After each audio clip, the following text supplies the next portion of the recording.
Item ಯಾವುದೇ ಇರಲಿ try ಮಾಡಿ ಆಚಿ ಚಿಕನ್ ಮಸಾಲಾ. ಜನ ಕೊಟ್ಟು ನೋಡ್ತಾರಂತೆ, ಕೊಟ್ಟಾಗ ಉಳಿಸಿಕೊಳ್ಳುವ ಪ್ರಯತ್ನ ನಿಮ್ಮಿಂದ ಎಷ್ಟರ ಮಟ್ಟಿಗೆ ಆಗುತ್ತೆ ಅಂತ. ಆಗ್ಲಿಲ್ವಾ ನೆಕ್ಸ್ಟ್ ಟೈಮ್ ಪಾಠ ಕಲಿಸೋದಕ್ಕೆ ಸಿದ್ಧರಾಗ್ತಾರೆ ಮತದಾರರು ಅಂತ. ಹಾಗಾಗಿ ವಿಜಯ್ ಅವರ ಅಜೆಂಡಾ ಏನು, ಅದನ್ನ ಹೆಂಗೆ ಇಂಪ್ಲಿಮೆಂಟ್ ಮಾಡ್ತಾರೆ, ಅಗೇನ್ ಕೊಟ್ಟಿರುವಂತಹ ಭರವಸೆಗಳನ್ನ ಹೆಂಗೆ ಉಳಿಸ್ಕೊಳ್ತಾರೆ ತಮಿಳುನಾಡಿನಲ್ಲಿ ಅನ್ನೋದು ದೊಡ್ಡ ಮಟ್ಟದ ಚಾಲೆಂಜಸ್ ಇದೆ. ಅದ್ರ ಬಗ್ಗೆ ಕೂಡ ಚರ್ಚೆ ಮಾಡೋಣ. ಅದಕ್ಕೂ ಮುಂಚೆ ಬಸವರಾಜ್ ಸರ್, ನೀವು ಆಗ್ಲೇ ಹೇಳ್ತಾ ಇದ್ರಿ ಈಗ 108 ಸ್ಥಾನ ಗೆದ್ದಿದ್ದಾರೆ. ಅಟ್ ಪ್ರೆಸೆಂಟ್ ನಮಗೆ ಸಿಕ್ಕಿರುವ ರಿಸಲ್ಟ್ ನೋಡ್ತಾ ಇದ್ರೆ ಇನ್ನೂ ಅಧಿಕಾರದ ಗದ್ದುಗೆ ಹಿಡಿಯಕ್ಕೆ 10 ಸ್ಥಾನ ಬಾಕಿ ಉಳ್ಕೊಂಡಿದೆ. ಯಾರ ಜೊತೆ ಹೋಗಬಹುದು, ಮುಂದೆ ಇರುವಂತಹ ಆಪ್ಷನ್ಗಳೇನು, ಯಾವುದು ಸರಿಯಾದ ಆಯ್ಕೆ ವಿಜಯ್ ಅವರಿಗೆ ಅನ್ನೋದು ಚರ್ಚೆ ಆಗಬೇಕು. ವಿಜಯ್ ಅವರಿಗೆ ಯಾವುದು ಸರಿಯಾದ ಆಯ್ಕೆ ಅಂತ ನಾವು ಹೇಳೋದು ಸ್ವಲ್ಪ ಅಪ್ರಸ್ತುತ. ಆದರೆ ಈಗಾಗಲೇ ವಿಜಯ್ ತಂದೆ ಕಾಂಗ್ರೆಸ್ಗೆ ಒಂದು ಬೇಡಿಕೆನ ಇಟ್ಟಿದ್ದಾರೆ. ಸಮಸ್ಯೆ ಏನು ಅಂದ್ರೆ, ಈಗ ಕಾಂಗ್ರೆಸ್ ಆಕ್ಚುಲಿ ಈ ಚುನಾವಣೆಯಲ್ಲಿ ಬಿಗ್ಗೆಸ್ಟ್ ಲೂಸರ್ ಇಸ್ ಕಾಂಗ್ರೆಸ್. ಬಹಳ ದೊಡ್ಡ ಪ್ರಮಾಣದ ಸೋತವರು ಅವರೇನೆ. 28ರಿಂದ 5ಕ್ಕೆ ಬಂದಿದ್ದಾರೆ.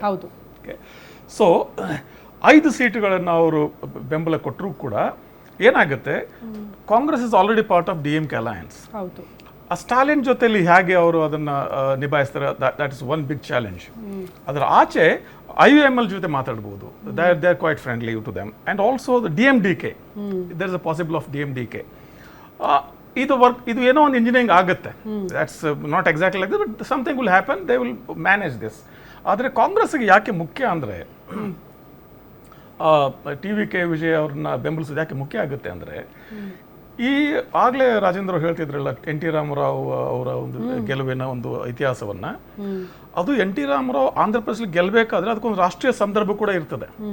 ರಾಷ್ಟ್ರೀಯ ಸಂದರ್ಭ ಏನಿತ್ತು, late 70s too early 80s, 77 emergency ನಂತರದ ಕಾಲದಲ್ಲಿ ಒಂದಲ್ಲಿ ಅಪೋಸಿಷನ್ ಕನ್ಸಾಲಿಡೇಷನ್ ಆಗ್ತದೆ. ಜನತಾ ಪಾರ್ಟಿ ಆಗ್ತದೆ, ಜನತಾ ಪಾರ್ಟಿ ಮತ್ತೆ ವಿಧರಣೆಗೊಂಡು ಜನತಾ ದಳ ಆಗುತ್ತದೆ. ಇಲ್ಲಿ ರಾಮಕೃಷ್ಣ ಹೆಗಡೆ ಮುಖ್ಯಮಂತ್ರಿ ಇರ್ತಾರೆ. ಆ ಕಾಲದಲ್ಲಿ ಮತ್ತೆ ಇಂದಿರಾ ಗಾಂಧಿ ಅಧಿಕಾರಕ್ಕೆ ಬಂದಾಗ ಎಲ್ಲ ಪ್ರಾದೇಶಿಕ ಮತ್ತು ಯಾರೋ ನಾನ್ ಕಾಂಗ್ರೆಸ್ ಪಾರ್ಟಿಗಳ ಭಾಳ ಕಟುವಾಗಿ ಒಂದು ಕ್ರಮಗಳನ್ನು ತಗೊಳ್ಳೋಕೆ ಶುರು ಮಾಡ್ತಾರೆ. ಆವಾಗ NT ರಾಮರಾವ್ ಅನಿವಾರ್ಯ ಆಗ್ತಾರೆ. ಪ್ರಾದೇಶಿಕ ತೆಲುಗು ದೇಸಂ ಪ್ರೈಡ್, ತೆಲುಗು ಬಿಡ್ಡ, ಆ ರೀತಿಯಾದ ಅದನ್ನು ಅವರು ತಗೊಂಡು ಹೋಗಿ ಅದು ಗೆಲ್ತಾರೆ.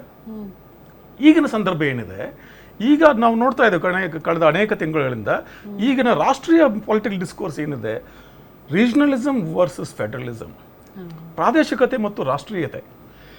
ಆ ಪ್ರಾದೇಶಿಕತೆ ಯಾಕೆ ಬಹಳ ಮುಖ್ಯ ಆಗುತ್ತೆ ದಕ್ಷಿಣ ರಾಜ್ಯಗಳಿಗೆ ಅಂದರೆ, ಇನ್ನು ಮುಂದಿನ ಡೆವಲಪ್ಮೆಂಟ್ ಏನಿದಾವಲ್ಲ, ಈ ಡಿಲಿಮಿಟೇಷನ್ ಆಗಲಿ, ಟ್ಯಾಕ್ಸ್ ಡೆವಲ್ಯೂಷನ್ ಆಗಲಿ, ಮತ್ತೊಂದು ಇದೆಯಲ್ಲ, ಇವೆಲ್ಲವೂ ಕೂಡ ದಕ್ಷಿಣದ ರಾಜ್ಯಗಳಿಗೆ ಮಾರಕವಾಗುವ ರೀತಿಯಲ್ಲಿ ಇವೆ. ಈ ದಕ್ಷಿಣದ ರಾಜ್ಯಗಳ ಪ್ರಾದೇಶಿಕತೆಯನ್ನು ರಕ್ಷಣೆ ಮಾಡ್ಕೊಳ್ಬೇಕಂದ್ರೆ ಪ್ರಿನ್ಸಿಪಲ್ ಅಪೋಸಿಷನ್ ಪಾರ್ಟಿ ಆದಂಥ ಕಾಂಗ್ರೆಸ್ಗೆ ದಕ್ಷಿಣದ ರಾಜ್ಯಗಳಲ್ಲಿ ಒಂದು ಫುಟ್ ಹೋಲ್ಡ್ ಬೇಕಾಗುತ್ತೆ.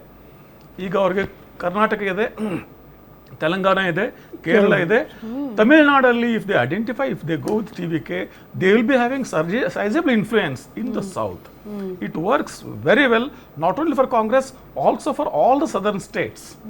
ಇದೆಲ್ಲ ದೂರಗಾಮಿ ವಿಚಾರಗಳನ್ನ ಇಟ್ಕೊಂಡು ಕಾಂಗ್ರೆಸ್ ತೀರ್ಮಾನ ತಗೋಬೇಕಂತ ನಾನು ಅನ್ಕೋತೇನೆ. But what goes into the head only God knows. But anyways, ಇಲ್ಲದೆ ಹೋದ್ರೆ ಅದು ಇದ್ರ ಆಚೆಗೆ, ಯಾಕಂದ್ರೆ ಕಾಂಗ್ರೆಸ್ ಮಾತ್ರ ಅಲ್ಲ, ಈಗ ಕಾಂಗ್ರೆಸ್ ಆಗಲಿ ಮತ್ತೊಂದು TVK ಸಪೋರ್ಟ್ ಮಾಡಿದ್ರೆ DMK ಕೂಡ ತನ್ನ ಒಂದು ಈ ಒಂದು ಸಾಂದರ್ಭಿಕ ಕೆಲವೊಂದು ಏನಂತಾರೆ ಅದಕ್ಕೆ ರೈವಲ್ರಿ, ಪೈಪೋಟಿಯನ್ನು ಮರೆತು ಪ್ರಾದೇಶಿಕ ಹಿತಾಸಕ್ತಿಗೋಸ್ಕರ they will have to tolerate, they will have to support or tolerate Vijay, because it's a verdict of the people, there is nothing beyond it. ಅದ್ರ ಆಚೆ ಮತ್ತೊಂದಿರೋದಿಲ್ಲ. ಸೊ ಈ ಹಠಕ್ಕೆ ಬಿದ್ದು ಬಿಟ್ರೆ, I don't know, because already TVK Vijay's father has appealed to the Congress. But if they go to ADMK and NDA, the story is different altogether. So ಆಪ್ಷನ್ಗಳಿದೆ. Anyway ಕಾಂಗ್ರೆಸ್ನ ಮೊದಲ ಆಯ್ಕೆಯಾಗಿ ವಿಜಯ್ ಅವರು ಇಟ್ಕೊಂಡಿದ್ದಾರೆ. ಅದರಲ್ಲಿ ಸಕ್ಸಸ್ ಆಗ್ತಾರಾ ಅಥವಾ ಅದರ್ವೈಸ್ ಯಾವ ಆಯ್ಕೆಯಲ್ಲೂ ಅವರು ಅಧಿಕಾರದ ಚುಕ್ಕಾಣಿ ಹಿಡಿತಾರೆ ಅನ್ನೋದು ಕುತೂಹಲ ಇದೆ ಈ ಕ್ಷಣಕ್ಕೂ ಕೂಡ. ಅನಿಲ್ ಸರ್, ಈಗ ಇತ್ತೀಚೆಗೆ ಎಲ್ಲ ರಾಜ್ಯಗಳಲ್ಲೂ ಗ್ಯಾರಂಟಿ ಯೋಜನೆಗಳು ದೊಡ್ಡ ಮಟ್ಟದ ಸದ್ದು ಆಗ್ತಾ ಇದೆ. ನಮ್ಮ ಕರ್ನಾಟಕದ್ದೇ ಬಹುತೇಕ ರಾಜ್ಯಗಳಲ್ಲಿ ಇಂಪ್ಲಿಮೆಂಟ್ ಮಾಡೋದಕ್ಕೆ ಹಲವು ಪಕ್ಷಗಳು ಮುಂದಾಗ್ಬಿಟ್ಟಿದೆ, ರಾಷ್ಟ್ರೀಯ ಪಕ್ಷಗಳು ಸೇರಿದಂತೆ ಪ್ರಾದೇಶಿಕ ಪಕ್ಷಗಳು. ಸೊ ಇಲ್ಲೂ ಕೂಡ ವಿಜಯ್ ಅವರು ಒಂದಷ್ಟು ಭರವಸೆಗಳನ್ನ ಕೊಟ್ಟಿದ್ರು ಜನರಿಗೆ, ಅದು ಕೂಡ ಪ್ಲಸ್ ಆಯಿತು ಅಂತ ಅನ್ಸುತ್ತಾ ಅಖಾಡದಲ್ಲಿ? ಇವತ್ತು ಬೆಳಿಗ್ಗೆ ನಾನು ಯಾವುದೋ ಒಂದು TVನಲ್ಲಿ ನೋಡ್ತಾ ಇದ್ದೆ, ಮಹಿಳೆಯರಿಗೆ ಎಲ್ಲ ಬಸ್ಗಳಲ್ಲೂ free, including deluxe high end ಬಸ್ಗಳು ಎಲ್ಲದರಲ್ಲೂ ಫ್ರೀ. ಯೂತ್ಸಿಗೆ 4,000 ರೂಪಾಯಿ ಕೆಲಸ ಇಲ್ಲದೆ ಇರೋರಿಗೆ ಈ ಥರದ್ದು ಒಂದಷ್ಟು ಲಿಸ್ಟು ವಿಜಯ್ ಅವರ ಪ್ರಣಾಳಿಕೆಯಲ್ಲಿ ಇದೆ. ಬಟ್ ನೀವು ಇದೇ ಥರ ಎಲ್ಲರಿಗೂ ಫ್ರೀ ಕೊಡ್ತಾ ಹೋದರೆ ಕೊನೆಗೆ ಯಾವ ಸ್ಥಿತಿಗೆ ನಾವು ಮುಟ್ತೀವಿ ಅನ್ನೋದು ಬಹಳ ಯೋಚನೆ ಮಾಡಬೇಕಾದಂಥ ವಿಷಯ. ಇವತ್ತು BJP ಈಗ ಕಾಂಗ್ರೆಸ್ ಫಸ್ಟ್ ಕೊಡ್ತು ಗ್ಯಾರಂಟಿಗಳು ಅಂತೇಳಿ, ಅದನ್ನು ಮಹಾರಾಷ್ಟ್ರದಲ್ಲಿ ಮತ್ತು ಬೇರೆ ಬೇರೆ ಕಡೆ BJPನವರು ಫಾಲೋ ಮಾಡಿದರು. ಈಗ ವಿಜಯ್ ಒಂದಷ್ಟು ಅನೌನ್ಸ್ ಮಾಡಿದ್ದಾರೆ, ಈ ಏನೋ ಮಹಿಳೆಯರಿಗೆ ಹಾಸ್ಪಿಟ್ಲಲ್ಲಿ ಫ್ರೀ, ಈ ಥರದ್ದು ಒಂದಷ್ಟು ಸ್ಕೀಮ್ಗಳು ಹಾಕ್ಕೊಂಡಿದ್ದಾರೆ.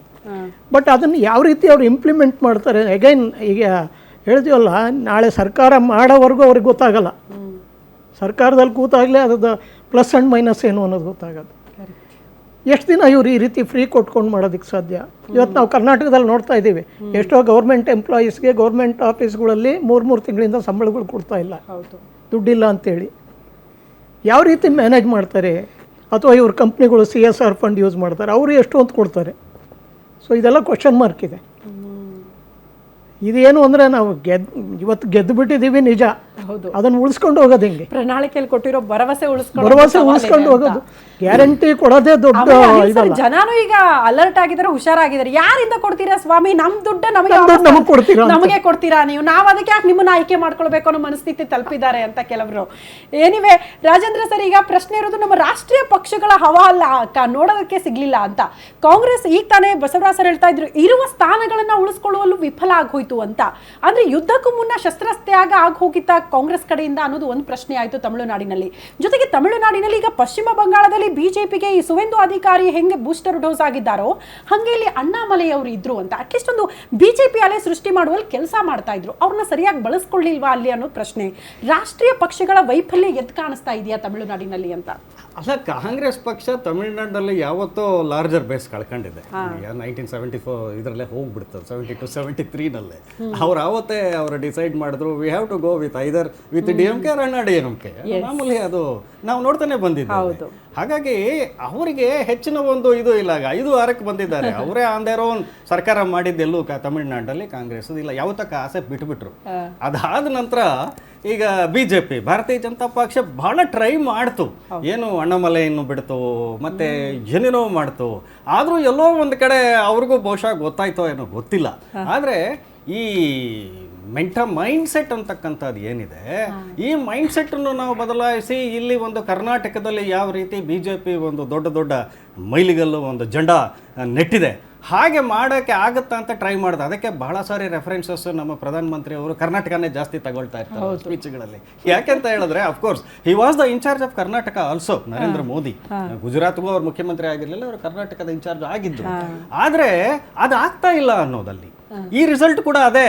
ಲುಕ್ ಹಿಯರ್, ಆಗಲೇ ಹೇಳಿದ್ರು, ಡಿಲಿಮಿಟೇಷನ್ಸ್ ಇರ್ಬೋದು, ಬೇರೆ ಹಿಂದಿ ಭಾಷೆ ಇರ್ಬೋದು, ತಮಿಳುನಾಡಿನ ಒಂದು ದ್ರಾವಿಡಿಯನ್ ಒಂದು mind set, rigid mind set ಏನಿದೆ ಅನ್ನೋದನ್ನು ಇನ್ನೂ ಫಾಸ್ಟ್ ಆಗಿ ಇವಾಗ ರೀಚ್ ಆಯ್ತು ಅಂತ ಡೆಲ್ಲಿಗೆ.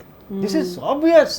ಈ ಒಂದು ರಿಸಲ್ಟ್ ನೋಡಿ ಇವತ್ತು ನಿನ್ನೆ ಎಲ್ಲ ಪ್ರಾಯಶಃ ಪಶ್ಚಿಮ ಬಂಗಾಳದಲ್ಲಿ ಗೆದ್ದ ಹರ್ಷಕ್ಕಿಂತ ತಮಿಳುನಾಡಿನಲ್ಲಿ ವಿಜಯ್ ಗೆದ್ದಿರ್ತಕ್ಕಂಥ ಒಂದು ಶಾಕು ಬಹುಶಃ ನರೇಂದ್ರ ಮೋದಿ ಮತ್ತು ಅಮಿತ್ ಶಾ ಆಗಿದ್ರೆ ಆಶ್ಚರ್ಯ ಇಲ್ಲ ಅಂತ ನಾನು ಹೇಳ್ತೇನೆ. ಯಾಕೆಂತ ಹೇಳಿದ್ರೆ, ನೀವು ನೋಡ್ತಾ ಇದ್ದೀರಾ, ಅವರು ನಿನ್ನೆ ಒಂದು ಸ್ಪೀಚ್ ಅಲ್ಲಿ ಹೇಳಿದ್ರು, ನಾವು ಮಹಾರಾಷ್ಟ್ರದಲ್ಲಿ ಗೆದ್ದಿದ್ದೇವೆ, ನಾವು ಬಿಹಾರದಲ್ಲಿ ನಾವು ಮುಂದೆ ಇದ್ದೇವೆ, ನಾವು ಬೇರೆ ಉತ್ತರ ಪ್ರದೇಶದಲ್ಲಿ. ಇದರ ಅರ್ಥ ಏನು?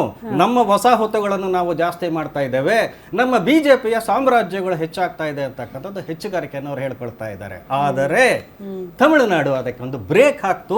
ಇದು ಒಂದು ದೊಡ್ಡ ಶಾಕು ಅಂತ ಹೇಳ್ತೇನೆ. ಯಾಕೆಂತ ಹೇಳಿದ್ರೆ, ಈಗ ನಿಮಗೆ ಸಪೋರ್ಟಿಂಗ್ ಬರೋಣ, ಮೂಲಭೂತ ಸೌಕರ್ಯ. ಯಾಕೆ ಅಸ್ಸಾಮಲ್ಲಿ ಮತ್ತೆ ರಿಟೈನ್ಡ್ ಅಂತ ಹೇಳಿದ್ರೆ, ನೋಡಿ, ಕೇಂದ್ರ ಸರ್ಕಾರದ ಗ್ರ್ಯಾಂಟ್ಸು, ಕೇಂದ್ರ ಸರ್ಕಾರದ ಸಪೋರ್ಟು, ಜನ ಅದು ಮೂಲಭೂತ ಸೌಲಭ್ಯಗಳು ಪಡ್ಕೊಂಡು ಅವರಲ್ಲಿ ವೋಟ್ ಮಾಡಿದ್ದಾರೆ. ಆದರೆ ಇಲ್ಲಿ ಇನ್ನೊಂದು ಸಂಕಷ್ಟ ಏನು ಅಂತ ಹೇಳಿದ್ರೆ, ಇವತ್ತು ತಮಿಳುನಾಡು ಜನಕ್ಕೆ ಯಾರು ಇವತ್ತು ವಿಜಯ್ ಪಾರ್ಟಿಗೆ ವೋಟ್ ಮಾಡಿದ್ದಾರೋ ನಾಳೆ ಅವರು ನಿರೀಕ್ಷೆ ಮಾಡ್ತಾರೆ ಥ್ರೂ ದ ಗವರ್ನಮೆಂಟ್.